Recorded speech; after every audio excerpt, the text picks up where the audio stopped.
8:30 ਵਜੇ ਮੈਨੂੰ ਫੋਨ ਆਇਆ ਤੇ ਧੀ ਮਰ ਗਈ ਏ। ਤੁਹਾਡੀ ਧੀ ਦਾ ਬੱਚਾ ਨਾ ਹੋਣਾ ਹੀ ਉਹਦੀ ਸਜ਼ਾ ਤਾਂ ਨਹੀਂ ਬਣ ਗਿਆ ਕਿ ਜਾਂ ਕੋਈ ਵਜ੍ਹਾ ਹੋਰ ਸੀ ਕਤਲ ਕਰਨ ਦੀ? ਮੇਰੇ ਦੋਤਰੇ ਨੇ ਕਿਹਾ ਅੰਮੀ ਮੇਰੇ ਚਾਚੇ ਨੇ ਫਾਇਰ ਮਾਰੇ ਨੇ, ਮੇਰੀ ਅੰਮੀ ਕਤਲ ਹੋ ਗਈ ਏ। ਚਲੋ ਆਪਣੀ ਸੱਸ ਨੂੰ ਬਚਾਉਣ ਗਈ ਏ। ਸੱਸ ਨੂੰ ਬਚਾਉਣ ਗਈ ਏ ਤੇ ਮੇਰੀ ਧੀ ਨੇ ਫਾਇਰ ਮਾਰਿਆ ਏ ਲੱਤ 'ਚ ਤੇ ਮੇਰੀ ਧੀ ਅੰਦਰ ਭੱਜੀ ਏ। ਅੰਦਰੋਂ ਬੂਹਾ ਢੋਇਆ ਏ ਨੇ ਬੂਹੇ ਥਾਣੀ ਮਾਰਿਆ ਏ।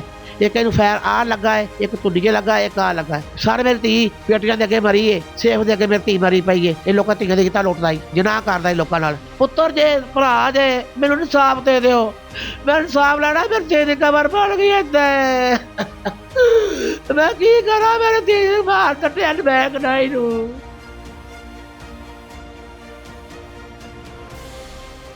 जी अस्सलाम वालेकुम नाज़रीन, आपका उस्मिया रियाज आपकी खिदमत में हाजिर है। मैं आज यहाँ पर भट्टा चौक में मौजूद हूँ। एक दुखियारी माँ मेरे साथ बैठी हैं। लोगों के लिए नया साल खुशियाँ लेके आता है। ये कैसा नया साल था कि इनकी जो जवान साला बेटी है वो देवर के हाथों कत्ल हो गई। कत्ल करने की वजह क्या थी, माँ जी की जुबानी जानते हैं। अस्सलाम वालेकुम माँ जी। वालेकुम सलाम बेटा। माँ जी अल्लाह पाक दी ज़ात तुहानू सबर दे। की वाकया होया है, तुहाडी बेटी नू क्यों कत्ल किया गया है? ਮੈਨੂੰ ਨਹੀਂ ਸਰ ਪਤਾ ਮੇਰੀ ਬੇਟੀ ਕਿਉਂ ਕਤਲ ਹੋਈ ਏ। ਰਾਤ 11 ਵਜੇ ਗੱਲਾਂ ਹੋਈਆਂ ਨੇ। ਨਵੇਂ ਸਾਲ ਦਾ ਦਿਨ ਚੜ੍ਹਦਾ ਹੈ 12 ਵਜੇ, ਵਜ੍ਹਾ ਤਾਂ ਦਿਨ ਪਤਾ ਤਬਦੀਲ ਹੁੰਦਾ ਹੈ। 11 ਵਜੇ ਰਾਤ ਮੇਰੀ ਧੀ ਨੇ ਮੇਰੇ ਨਾਲ ਗੱਲਾਂ ਕੀਤੀਆਂ ਨੇ। ਉਸ ਗੱਲਾਂ ਤੋਂ ਬਾਅਦ ਮੇਰੀ ਧੀ ਆਂਦੀ ਆ ਵੀ ਮੈਂ ਸੌਣ ਲੱਗੀ, ਹੁਣ ਫੋਨ ਬੰਦ ਕਰ ਦੇ। ਪਿੱਛੇ ਵੀ ਸੁਣਦਾ ਪਿਆ ਸੀ, ਗੱਲ ਕਰਾ ਦਿੰਦਾ ਸੀ ਮੇਰਾ ਜਵਾਈ ਮੇਰੇ ਨਾਲ। ਆਂਦਾ ਵੀ ਅਸੀਂ ਸੌਣ ਲੱਗੇ, ਫੋਨ ਬੰਦ ਕਰ। ਫੋਨ ਬੰਦ ਹੋ ਗਿਆ 11 ਵਜੇ, ਗੱਲਾਂ ਹੋਈਆਂ ਨੇ। 12 ਵਜੇ ਦਿਨ ਚੜ੍ਹਿਆ ਹੈ। ਮੈਂ ਵਜ਼ੂ ਕੀਤਾ ਹੈ, ਨਫਲ ਨੀਤੇ ਨੇ, ਨਮਾਜ਼ ਪੜ੍ਹੀ ਹੈ। ਮੈਂ ਦੁਆ ਕੀਤੀ ਮੇਰੇ ਬੱਚਿਆਂ ਨੂੰ ਭਾਗ ਲੱਗ ਜਾਏ। ਮੇਰੀ ਧੀਆਂ ਦੀ ਔਲਾਦ ਕੋਈ ਨਹੀਂ, ਦੋ ਦੀ, ਇੱਕ ਪੁੱਤਾਂ ਦੀ ਔਲਾਦ ਨਹੀਂ ਹੈਗੀ। ਮੈਂ ਦੁਆ ਕੀਤੀ ਹੈ, ਮਾਂ ਗੁਨਾਹਗਾਰ ਦੁਆ ਕਰ ਸਕਦੀ ਹੈ। ਮੈਂ ਦੁਆ ਮੰਗੀ, ਨਮਾਜ਼ ਪੜ੍ਹੀ, ਸੁਬਾਹ ਹੋਈ ਏ। 8:30 ਵਜੇ ਮੈਨੂੰ ਫੋਨ ਆਇਆ ਤੇ ਧੀ ਮਰ ਗਈ ਏ। ਅੱਛਾ, ਕਰ ਦਿਆ ਕੱਤਾ ਦਿਆ। ਮੈਂ ਕਿਹਾ ਜਾ ਬਕਵਾਸ ਬੰਦ ਕਰ। ਤੁਹਾਨੂੰ ਫੋਨ ਕੀਤਾ ਕਿਨੇ? ਮੇਰੇ ਜਵਾਈ ਨੇ। ਕੀ ਨਾਂ ਤੁਹਾਡੇ ਜਵਾਈ ਦਾ? ਨਵੀਦ। ਅੱਛਾ, ਨਵੀਦ ਨੇ ਫੋਨ ਕੀਤਾ ਤੁਹਾਨੂੰ? ਨਵੀਦ ਨੇ। ਤੁਹਾਡੀ ਧੀ ਮਰ ਗਈ? ਹਾਂਜੀ, ਨਵੀਦ ਨੇ ਫੋਨ ਕੀਤਾ। ਅੰਮੀ ਤੇ ਮਾਈ ਆਂਦਾ ਮੈਨੂੰ, ਮਾਈ ਤੇ ਧੀ ਮਰ ਗਈ ਏ। ਮੈਂ ਕਿਹਾ ਬਕਵਾਸ ਬੰਦ ਕਰ, ਮੈਂ ਇੰਨੀ ਗੱਲ ਆਖੀ। ਮੈਂ ਕਿਹਾ ਮੈਂ ਧੀ ਨਹੀਂ ਮਾਰ ਸਕਦੀ, ਰਾਤੀ ਗੱਲਾਂ ਹੋਈਆਂ ਨੇ ਮੇਰੇ ਨਾਲ। ਆਂਦਾ ਮਰ ਗਈ। ਮੈਂ ਕਿਹਾ ਮੇਰੇ ਦੋਤਰੇ ਨਾਲ ਗੱਲ ਕਰਾ। ਮੇਰੀ ਧੀ ਦਾ ਬੱਚਾ ਕੋਈ ਨਹੀਂ, ਇਹਦਾ ਪਹਿਲਾ ਬੱਚਾ ਸਾਲ ਦਾ ਮੇਰੀ ਧੀ ਨੇ ਸਾਂਭਿਆ ਹੈ ਤੇ 8 ਸਾਲਾਂ ਦਾ ਕੀਤਾ ਮੇਰੀ ਧੀ ਨੇ। ਅਸੀਂ ਵੇਥਣੀ ਅਜੇ ਤੱਕ ਪਾਈ, ਜੋ ਦੇਣ ਲੈਣ ਦੋਤਰਿਆਂ ਵਾਲਾ ਸਾਰਾ ਮੈਂ ਦਿੱਤਾ ਹੈ। 8 ਸਾਲ ਤਾਂ ਮੈਂ ਸਾਂਭਿਆ, ਇੱਕ ਦਿਨ ਸਾਲ ਦਾ ਮਹੀਨੇ ਦਾ ਬੱਚਾ ਸਾਂਭਿਆ। 8 ਸਾਲ ਹੋ ਗਏ ਨੇ। ਉਹਨੇ ਆਖਿਆ ਮੈਂ ਕਿਹਾ ਮੇਰੇ ਫਰਹਾਨ ਨਾਲ ਗੱਲ ਕਰਾ। ਇਹ ਜਿਹੜੇ ਬੱਚੇ ਸਾਂਭੇ ਨੇ ਤੁਹਾਡੀ ਧੀ ਨੇ, ਇਹ ਨਵੀਦ ਦੇ ਪਹਿਲੇ ਬੀਵੀ ਚੋਂ ਬੱਚੇ ਸਨ? ਇੱਕ ਬੱਚਾ ਸੀ। ਤੁਹਾਡੀ ਜਿਹੜੀ ਬੇਟੀ ਸੀ ਦੂਸਰੇ ਥਾਂ ਗਈ? ਨਵੀਦ ਆਹੋ ਦੂਜੇ ਥਾਂ ਤੇ ਗਈ। ਪਹਿਲਾਂ ਮੈਂ ਧੀ ਲਿਆਣੀ ਵੀ ਆਈ ਸੀ, ਉੱਥੇ ਬੱਚਾ ਨਹੀਂ ਹੋਇਆ। ਉਹਨੇ ਮੇਰੇ ਜਵਾਈ ਦਾ ਗੋਲੀਆਂ ਖਾ ਕੇ ਮਰ ਗਿਆ ਸੀ। ਉਹਨੇ ਪਹਿਲੀ ਬੁੱਢੀ ਕੀਤੀ, ਮੈਨੂੰ ਪਤਾ ਲੱਗਾ। ਮੈਂ ਕਿਹਾ ਕੀ ਕੀਤਾ ਈ? ਮੇਰੇ ਧੌਲਾ ਹੀ ਸਵਾਹ ਪਾਤੀ। ਮੈਂ ਤੇਰਾ ਕੀ ਹਯਾ ਕੀਤਾ ਹੈ? ਸਰ ਮੇਰੀ ਧੀ ਨੇ ਨਾ, ਉਹਨੇ ਆਖਿਆ ਵੀ ਮੇਰੇ ਜੋੜ ਹੋਏ ਬਾਅਦ ਹੋ ਗਿਆ। ਮੇਰੇ ਜਵਾਈ ਨਾਲ ਗੋਲੀਆਂ ਖਾ ਕੇ ਮਰ ਗਿਆ ਸੀ। ਮੈਂ ਸਾਲ ਮੇਰੇ ਘਰ ਭਾਈ ਏ, ਮੈਨੂੰ ਚੰਗਾ ਰਿਸ਼ਤਾ ਆਇਆ। ਮੈਂ ਪੈਲੀ ਬਣਨੇ ਵਾਲੇ ਨੇ। ਮੈਂ ਨਵੀਦ ਨਾਲ ਨਿਕਾਹ ਕੀਤਾ ਆਪਣੀ ਬੱਚੀ ਦਾ। 7 ਸਾਲ ਹੋ ਗਏ ਨੇ ਮੇਰੀ ਧੀ ਦੇ, 7.5 8 ਸਾਲ ਹੋ ਗਏ ਨੇ। ਮੇਰੀ ਧੀ ਦਾ ਬੱਚਾ ਨਹੀਂ ਹੋਇਆ ਕੋਈ ਵੀ। ਅੱਛਾ ਮਾਂ ਜੀ, ਇਹ ਤੁਹਾਡੀ ਧੀ ਦਾ ਬੱਚਾ ਨਾ ਹੋਣਾ ਹੀ ਉਹਦੀ ਸਜ਼ਾ ਤਾਂ ਨਹੀਂ ਬਣ ਗਿਆ ਕਿ ਜਾਂ ਕੋਈ ਵਜ੍ਹਾ ਹੋਰ ਸੀ ਕਤਲ ਕਰਨ ਦੀ? ਇਹ ਮੈਨੂੰ ਨਹੀਂ ਪਤਾ, ਹੋ ਸਕਦਾ ਅੱਲਾ ਨੂੰ ਪਤਾ, ਜਾਂ ਮੇਰੀ ਧੀ ਮਰਨ ਵਾਲੀ ਪਤਾ ਹੈ। ਇਹ ਤੇ ਸਾਰੇ ਕੰਮ ਅੱਲਾਹ ਪਾਕ ਦੇ ਕੋਲ ਨੇ। ਅੱਲਾਹ ਪਾਕ ਹੀ ਬੱਚੇ ਦੇਣ ਵਾਲਾ ਹੈ। ਇਹ ਬੱਚੇ ਫਿਰ ਮੇਰੇ ਫੋਨ ਨੇ ਦੋ ਤਿੰਨ ਫੋਨ ਮੈਂ ਦੋ ਤਿੰਨ ਨਾਲ ਗੱਲ ਕਰਾ। ਮੇਰੇ ਦੋਤਰੇ ਨੇ ਕਿਹਾ ਅੰਮੀ ਮੇਰੀ ਅੱਬੇ ਨੇ, ਮੇਰੇ ਚਾਚੇ ਨੇ ਫਾਇਰ ਮਾਰੇ ਨੇ, ਮੇਰੀ ਅੰਮੀ ਕਤਲ ਹੋ ਗਈ ਏ। ਮੈਂ ਕਿਹਾ ਦੁਬਾਰਾ ਫਿਰ ਵੱਡੇ ਨਾਲ ਗੱਲ ਕਰਾ। ਵੱਡੇ ਨੇ ਆਖਿਆ ਨਾਨੀ ਮੇਰੀ ਅੰਮੀ ਕਤਲ ਹੋ ਗਈ ਏ। ਬਸ ਮੈਂ ਪਿੱਟੋ ਕੁੱਟਾ ਕੀਤਾ, ਜੋ ਮਾਤਮ ਕਰਨਾ ਸੀ ਮੈਂ ਕੀਤਾ ਹੈ। ਅੱਛਾ, ਜਿਹਨੇ ਫਾਇਰ ਮਾਰੇ ਨੇ ਉਹਦਾ ਕੀ ਨਾਂ ਹੈ? ਉਹਦਾ ਮੁਨੀਰ। ਅੱਛਾ, ਮੁਨੀਰ ਨੇ ਫਾਇਰ ਮਾਰੇ। ਮੁਨੀਰ ਨੇ ਫਾਇਰ ਮਾਰੇ ਨੇ। ਮੁਨੀਰ ਦੇ ਦਿਲ ਵਿੱਚ ਕਿਹੜੀ ਐਡਾ ਗੁੱਸਾ ਸੀ, ਕਿਹੜੀ ਐਡੀ ਰੰਜਿਸ਼ ਸੀ ਤੁਹਾਡੀ ਧੀ ਦੇ ਖਿਲਾਫ? 3 ਵਾਰਾਂ ਮੈਨੂੰ ਧੀ ਮਾਰਨਾ ਪਿਆ, 3 ਵਾਰਾਂ। 2 ਹਾਲਿਆਂ 'ਚ ਮੈਂ ਧੀ ਬਾਜੀ, ਤੀਸਰੇ ਹਾਲੇ 'ਚ ਮੇਰੀ ਧੀ ਲੱਗ ਗਈ। ਇਹ ਪਤਾ ਬਸ ਇਹੀ ਸਜ਼ਾ ਜਾਂ ਆਪਣਾ ਬੱਚੇ ਨਾ ਹੋਣ ਦੀ ਵਜ੍ਹਾ ਸੀ ਜਾਂ ਕੋਈ ਹੋਰ ਵਜ੍ਹਾ ਸੀ?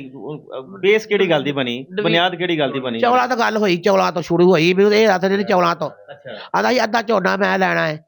ਪਹਿਲੀ ਬੰਨੇ ਵਾਲੇ ਸਨ? ਪਹਿਲੀ ਬੰਨੇ ਵਾਲੇ ਨੇ। ਹੁਣ ਫੂਕੇ ਲੱਗ ਜਾਣਗੀਆਂ ਸਾਰੀਆਂ। ਚਾਵਲ ਦੀ ਫਸਲ ਬੀਜੀ ਸੀ ਇਹਨਾਂ? ਆਹੋ, ਇਹਦਾ ਫਸਲ ਬੀਜਿਆ ਸੀ। 30 ਮਣ ਝੋਨਾ ਆਇਆ ਹੈ।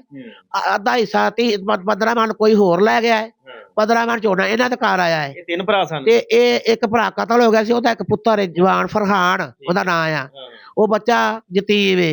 ਮੈਂ ਯਤੀਮ ਦੀ ਰੱਤੇ ਨਹੀਂ ਲਾਉਣਾ ਚਾਹੁੰਦੀ। ਮੈਂ ਆਪਣੀ ਕਬਰ 'ਚ ਪੈਣਾ, ਮੇਰੀ ਕਬਰ ਨਹੀਂ ਬਾਲਣੀ ਚਾਹੁੰਦੀ। ਅੱਲਾ ਦਾ ਘਰ ਦਾ ਵੇਖਿਆ ਮੈਂ। ਉਹ ਫਰਹਾਨਾ ਦਾ ਹੀ 30 ਹਿੱਸਾ। ਤੇਰਾ ਚਾਚਾ ਕਿਵੇਂ ਬਣਦਾ ਹੈ?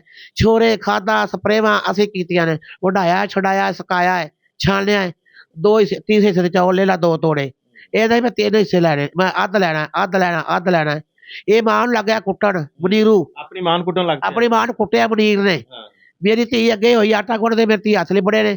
ਆਂਡੇ ਘਰ ਉਬਲੇ ਪਏ ਨੇ, ਦੁੱਧ ਚੁੱਲ੍ਹੇ ਤੋਂ ਉਬਲਿਆ ਪਿਆ ਹੈ। ਤੇ ਮੇਰੀ ਧੀ ਨੇ ਮੇਰੀ ਧੀ ਅੱਗੇ ਹੋਈ ਨਾ ਮਾਰ, मतलब अपनी सस ਨੂੰ ਪਛਾਣ ਗਈ ਹੈ। ਸੱਸ ਨੂੰ ਬਚਾਉਣ ਗਈ ਏ ਹਾਂ ਤੇ ਮੇਰੀ ਧੀ ਨੇ ਫੈਰ ਮਾਰਿਆ ਏ ਲੱਤ 'ਚ ਤੇ ਮੇਰੀ ਧੀ ਅੰਦਰ ਭੱਜੀ ਏ, ਅੰਦਰੋਂ ਬੂਹਾ ਢੋਇਆ ਏ, ਨੇ ਬੂਹੇ ਫੈਰ ਬੂਹੇ ਥਾਣੀ ਮਾਰਿਆ ਏ, ਇੱਕ ਇਹਨੂੰ ਫੈਰ ਆਹ ਲੱਗਾ ਏ, ਇੱਕ ਧੁੰਡੀਏ ਲੱਗਾ ਏ, ਇੱਕ ਆਹ ਲੱਗਾ ਏ। ਸਾਰੇ ਮੇਰੀ ਧੀ ਪੇਟੀਆਂ ਦੇ ਅੱਗੇ ਮਰੀ ਏ, ਸੇਫ ਦੇ ਅੱਗੇ ਮੇਰੀ ਧੀ ਮਰੀ ਪਈ ਏ। ਅੱਜ ਜੋ ਸਾਈਡੇ ਜਾਂਦੀ ਇੰਜ ਕਰਕੇ ਲੋਕਾਂ ਨੂੰ ਮਹੱਲੇ ਵਾਲੇ ਆਏ ਨੇ, ਲੋਕਾਂ ਨੂੰ ਸਿੱਧਿਆਂ ਸੁੱਧਿਆਂ ਪੱਧਰਿਆ ਕੀਤਾ ਹੈ। ਇੱਧਰ ਨੂੰ ਮੂੰਹ ਏ, ਇੱਧਰ ਨੂੰ ਮੇਰੀ ਧੀ ਦਾ ਮੂੰਹ ਇੱਧਰ ਨੂੰ ਹੋ ਗਿਆ ਹੈ। ਉੱਥੇ ਨਾ ਖੇਸ ਪਤਾ ਨਹੀਂ ਪੁਲਿਸ ਨੇ ਪਾਇਆ ਹੈ, ਪਤਾ ਨਹੀਂ ਘਰਦਿਆਂ ਪਾਇਆ ਹੈ। ਇਹਨਾਂ ਮੈਨੂੰ ਫੋਨ ਕੀਤਾ ਹੈ, ਮੈਂ ਪਹੁੰਚ ਗਿਆ 12:30 ਉੱਥੇ, 12:30 ਗਈ ਹਾਂ, ਅੰਦਰ ਧੀ ਦਾ ਢੇਰ ਲੱਗਾ ਹੈ। ਕਿਹੜੀ ਮਾਂ ਜਿਹੜੀ ਬਰਦਾਸ਼ਤ ਕਰੇਗੀ ਦੱਸੋ ਮੈਨੂੰ? ਮੈਂ ਬਰਦਾਸ਼ਤ ਨਹੀਂ ਕੀਤਾ। ਮੇਰਾ ਦਿਲ ਦਾ ਮਸਲਾ, ਗੁਰਦਾ ਮੇਰਾ ਨਿਕਲਿਆ ਚੱਕ। ਜਿਹੜੀ ਧੀ ਨੂੰ ਦੁੱਧ ਪਿਆ ਕੇ ਜਵਾਨ ਕੀਤਾ ਹੈ ਤੇ ਉਹਦਾ ਖੂਨ ਕਿਦੋਂ ਵੇਖਿਆ ਜਾਂਦਾ ਮਾਂ ਇਹ ਬਹੁਤ ਨੇਕ ਜੀ, ਬਹੁਤ ਸ਼ਰੀਫ ਮੇਰੀ ਬੱਚੀ ਸੀ। ਮੈਨੂੰ ਹਾਰਟ ਦਾ ਮਸਲਾ, ਦਿਲ ਦਾ ਵਾਲ ਪਿਆ ਆਂਦੇ ਜੇ ਤੇ ਮੈਂ ਤੁਹਾਨੂੰ ਕਾਪੀ ਵਿਖਾਉਣੀ ਆ ਦਿਲ ਵਾਲੇ ਹਸਪਤਾਲ ਦੀ, ਕੱਪੜੇ ਚੁੱਕ ਕੇ ਵੇਖੋ ਮੇਰਾ ਗੁਰਦਾ ਸੁੱਜਾ ਪਿਆ, ਆ ਵੇਖੋ ਮੇਰਾ ਗੁਰਦਾ। ਅੱਲਾਹ ਪਾਕ ਤੁਹਾਨੂੰ ਸ਼ਿਫਾ ਦੇ। ਮੇਰੀ ਧੀ ਮੈਂ ਬਰਦਾਸ਼ਤ ਨਹੀਂ ਕੀਤੀ। ਅੱਜ ਮੈਨੂੰ 3 ਦਿਨ ਹੋ ਗਏ ਰੋਦਿਆਂ ਨੂੰ। ਸਰ ਮੈਨੂੰ ਇਨਸਾਫ ਲੈਣਾ ਹੈ, ਮੈਨੂੰ ਇਨਸਾਫ ਦਵੋ। ਬੁੱਢੀ ਨੂੰ ਦੀ ਮਾਂ ਨੂੰ ਪੁੱਛੋ, ਇਹ ਜੋ ਮੇਰੀ ਧੀ ਨੂੰ ਗੋਲੀਆਂ ਅੰਦਰ ਮਾਰ ਜਾਣੇ, ਇਹ ਜੋ ਲੋਕਾਂ ਨੂੰ ਛੱਡਣ ਗਈ। ਮਨੀਰ ਹੈ ਜਿਹਨੇ ਫੈਰ ਮਾਰੇ ਨੇ, 4 ਫੈਰ ਮਾਰੇ ਨੇ ਇੱਕ ਔਰਤ ਜ਼ਾਤ ਨੂੰ। ਆਹੋ ਇਹ ਕੁਝ ਰਹਿਮ ਪੇਸ਼ਾ ਲੋਕ ਨੇ, ਜਰਾਮ ਕਰਦੇ ਨੇ, ਇਸ ਤਰ੍ਹਾਂ ਕਰਦੇ ਨੇ। ਇਹ ਲੋਕਾਂ ਧੀਆਂ ਦੇ ਕੀਤਾ ਲੁੱਟਦਾ ਹੀ, ਅੱਛਾ ਜਨਾਹ ਕਰਦਾ ਹੀ ਲੋਕਾਂ ਨਾਲ।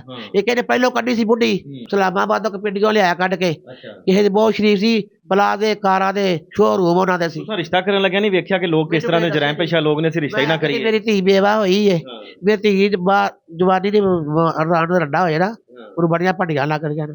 ਮੈਂ ਸ਼ਰੀਫਦਾਰ ਲੋਕ ਸਮਝੇ ਸੀ, ਮੈਨੂੰ ਪਤਾ ਕਿੱਦਾਂ ਫਲੋਰ ਕੇ ਲੀਰਾ ਨਿਕਲ ਗਿਆ ਸਾਰ, ਮੈਨੂੰ ਇਹ ਗੰਦਿਆਂ ਲੋਕਾਂ ਦਾ ਅੱਛਾ ਪਤਾ। ਮਾਂ ਜੀ, ਇਸ ਤਰ੍ਹਾਂ ਕਿ ਤੁਹਾਡੀ ਧੀ ਜਿਹੜੀ ਹੈ ਤੁਹਾਡੀ ਗੋਦ ਵਿੱਚ ਪਲੀ ਬੜੀ ਹੈ, ਜਵਾਨ ਕੀਤੀ ਹੈ, ਤੁਸੀਂ ਪੜ੍ਹਾ ਲਿਖਾ ਕੇ ਕਿਸੇ ਗੈਰ ਦੇ ਵੱਸ ਪਾਈ ਹੈ। ਤੁਹਾਡੀ ਧੀ ਕਿਸ ਤਰ੍ਹਾਂ ਦੀ ਸੀ? ਕਿੰਨਾ ਕੁ ਤੁਸੀਂ ਆਪਣੀ ਧੀ ਨੂੰ ਪਿਆਰ ਕਰਦੇ ਸੋ? ਤੁਹਾਡੀ ਧੀ ਤੁਹਾਨੂੰ ਕਿੰਨਾ ਕੁ ਪਿਆਰ? ਬਹੁਤ ਪਿਆਰ ਕਰਦੀ ਮੇਰੀ ਧੀ, ਬਹੁਤ ਪਿਆਰ ਕਰਦੀ ਸੀ। ਮੇਰੀ ਧੀ ਇੰਨਾ ਕੁ ਪਿਆਰ ਕਰਦੀ ਸੀ, ਮੇਰਾ ਮੂੰਹ ਚੁੰਮਦੀ ਸੀ। ਭਰਾ ਇੱਕ ਸਿੱਥ ਮੈਂ ਜੰਮਿਆ ਹੈ, ਮੇਰੀ ਬੱਚੀ ਨੇ ਪਾਲ ਲਿਆ ਹੈ। ਮੇਰੀ ਧੀ, ਮੇਰਾ ਪੁੱਤਰ ਸੁੱਤਾ ਪਿਆ ਨਾ, ਧੀ ਸਵਖਤੇ ਲੈ ਜਾਂਦਾ ਸੀ ਮੇਰੀ ਨੂੰ ਨਾਸ਼ਤਾ ਕਰਾ ਕੇ। ਧੀ ਸੁੱਤੇ ਭਰਾ ਦਾ ਮੂੰਹ ਚੁੰਮ ਕੇ ਜਾਂਦੀ ਸੀ।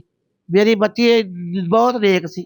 ਮੇਰੀ ਬੱਚੀ ਨੇ ਯਾਦ ਆਉਂਦੀ ਹੈ ਧੀ ਦੀਆਂ ਗੱਲਾਂ, ਯਾਦਾਂ ਆਉਂਦੀਆਂ। ਰਾਤ ਬੜੀਆਂ ਗੱਲਾਂ ਕੀਤੀਆਂ ਨੇ, ਹੁਣ ਮੈਨੂੰ ਸਦਮੇ ਨਾਲ ਕੋਈ ਯਾਦ ਨਹੀਂ। ਗੱਲਾਂ ਬੜੀਆਂ ਰਾਤ ਹੋਈਆਂ ਨੇ, 11 ਵਜੇ ਸਿੱਧਾ ਗੱਲਾਂ ਹੋਈਆਂ। ਜਿਹੜੀ ਕੋ ਆਖਰੀ ਗੱਲ ਤੁਹਾਡੀ ਧੀ ਨੇ ਤੁਹਾਡੇ ਨਾਲ ਕੀਤੀ ਹੋਏ? ਇਹ ਆਂਦੀ ਸੱਬੀ ਮੇਰੀ ਧੀ ਜਵਾਨ ਹੈ, ਥੋੜੇ ਜਿਹੇ ਮੇਰੇ ਹਾਲਾਤ ਬਹੁਤ ਖਰਾਬ ਹੋਏ ਨੇ, ਤਾਂ ਮੇਰੇ ਪੁੱਤਰ ਨੂੰ ਪੁੱਛ ਲਾ। ਉਹਨੇ ਆਖਿਆ ਅੱਬੀ ਭੈਣ ਨੂੰ ਮਿਲੇ ਲਾ।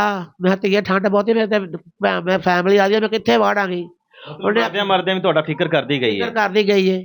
ਮੇਰੀ ਧੀ ਆਈ ਹੈ, ਮੇਰੀ ਧੀ ਆਂਦੀ ਅੱਬੀ ਮੇਰੀ ਭੈਣ ਨੂੰ ਵਿਆਹ ਦੇ। ਮੈਂ ਪੁੱਤਰ ਇਦੋਂ ਮਗਰੋਂ ਕਰਾਂਗੇ, 8 ਦਿਨ ਹਫ਼ਤਾ ਮਗਰੋਂ ਕਰਾਂਗੇ, ਨਿਕਲਿਓ ਇਦੋਂ।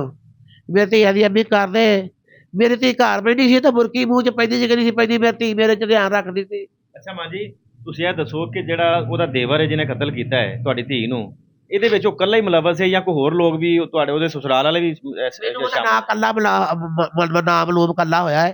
ਮੈਨੂੰ ਮੇਰੇ ਦੋ ਤਰ੍ਹਾਂ ਦੱਸਿਆ ਹੈ, ਦੋ ਤਰ੍ਹਾਂ ਇਸ ਬੱਚੇ ਨਾਲ ਉੱਚਾ ਹੈ, ਜਿਹਦੇ ਨਾਲ ਜਾਣ ਤੇ ਜ਼ਿਆਦਾ ਹੈ। ਉਹਨੇ ਆਖਿਆ ਮੇਰੇ ਚਾਚੇ ਨਾਨੀ ਮੇਰੀ ਅੱਬੀ ਕਤਲ ਕਰ ਦਿੱਤੀ, 4 ਫੈਰ ਵੱਜੇ ਨੇ। ਇਹਦੇ ਵਿੱਚ ਤੁਹਾਡੇ ਕੋਲ ਜਵਾਈ ਦਾ ਹੱਥ ਨਜ਼ਰ ਨਹੀਂ ਆਉਂਦਾ? ਮੈਨੂੰ ਇਹਦੇ ਨਜ਼ਰ ਨਹੀਂ ਆਦਾ। ਅੱਲ ਹੋਵੇ ਤੇ ਮੈਨੂੰ ਕੋਈ ਪਤਾ ਨਹੀਂ। ਪੁਲਿਸ ਤਫਤੀਸ਼ ਕਰੇ ਤਾਂ ਫੇਰ ਹੀ ਪਤਾ ਲੱਗਦਾ, ਫੇਰ ਲੱਗ ਸਕਦਾ। ਹੁਣ ਤੁਹਾਨੂੰ ਵਜ਼ੀਰੇ ਆਲਾ ਪੰਜਾਬ ਵੀ ਤੇ ਆਈਜੀ ਪੰਜਾਬ ਵੀ ਵੇਖ ਰਹੇ ਨੇ, ਤੁਹਾਨੂੰ ਉਹਨਾਂ ਨੂੰ ਕੀ ਕਹਿਣਾ ਚਾਹੁੰਦੇ ਹੋ? ਉਹ ਤੁਹਾਡੇ ਪੁੱਤਰਾਂ ਵਰਗੇ ਨੇ, ਉਹਨਾਂ ਨੂੰ ਆਪਣਾ ਦੁੱਖ ਕੀ ਸੁਣਾਉਣਾ ਚਾਹੁੰਦੇ ਹੋ? ਇਨਸਾਫ ਲੈਣਾ ਹੀ। ਫੜੋ ਜਰਾ ਮਾਈਕ ਤੇ, ਉਹਨਾਂ ਨੂੰ ਕਹੋ ਜ਼ਰਾ, ਉਹਨਾਂ ਆਪਣੇ ਦਿਲ ਦਾ ਪੂਰੀ ਭੜਾਸ ਕੱਢੋ ਨਾ। ਸਰ ਮੈਂ ਇਨਸਾਫ ਲੈਣਾ ਹੈ। ਪੁੱਤਰ ਜੇ ਭਰਾ ਜੇ ਮੈਨੂੰ ਇਨਸਾਫ ਦੇ ਦਿਓ, ਮੈਂ ਇਨਸਾਫ ਲੈਣਾ। ਮੇਰੇ ਧੀ ਦੀ ਕਬਰ ਬਣ ਗਈ ਏਦਾਂ, ਮੈਂ ਕੀ ਕਰਾਂ? ਮੇਰੇ ਧੀ ਨੂੰ ਮਾਰ ਕੱਟਿਆ ਮੈਂ ਕਨਾਈ ਨੂੰ। ਇਹ ਮੇਰੀ ਧੀ ਨੂੰ ਪੜ੍ਹਤ ਕੀਤਾ ਹੈ, ਮੇਰੀ ਧੀ ਨੇ ਪੜ੍ਹਤ ਹੋ ਗਈ ਹੈ, ਮੇਰੀ ਧੀ ਨੇ ਪੜ੍ਹਤ ਕੀਤੀ। ਮੇਰੀ ਧੀ ਪਰਦੇਦਾਰ ਔਰਤ, ਮੇਰੀ ਧੀ ਸ਼ਰੀਫ ਪਿਓ ਦੀ ਸ਼ਰੀਫ ਧੀ ਦੀ। ਮੇਰੇ ਬੰਦੇ ਸਾਤੇ ਨੇ ਅੱਜ ਕੀਤੇ ਨੇ, ਉਮਰੇ ਬੇਸ਼ੁਮਾਰ ਕੀਤੇ ਨੇ। मेरी धी प्याजी प्यो दी धी, हाजर माँ दी धी थी। नाज़रीन, सारी माँ की गुफ्तगू आपने सुनी है कि एक दुखियारी माँ और गमज़दा एक माँ है, अपनी बेटी के जो कातिल है उनको सजा दिलवाना चाहती है। आईजी पंजाब आपसे ये रिक्वेस्ट कर रही है, गुजारिश कर रही है कि माँ रो रो के इसके आंसुओं की लाज जरूर रख लीजिएगा कि बेकसूर इनकी बेटी का जो कत्ल किया गया है पता चल सके कि वजूहात क्या चावल थी या इसके पीछे कोई और वजूहात हैं। यह पुलिस का काम है तफ्तीश करना। पुलिस जो तफ्तीश करेगी उसके बाद जो मोहरकात सामने आएंगे, तफ्तीश के बाद जो बयान सामने आएंगे पुलिस के, वो भी आपके साथ शेयर करेंगे।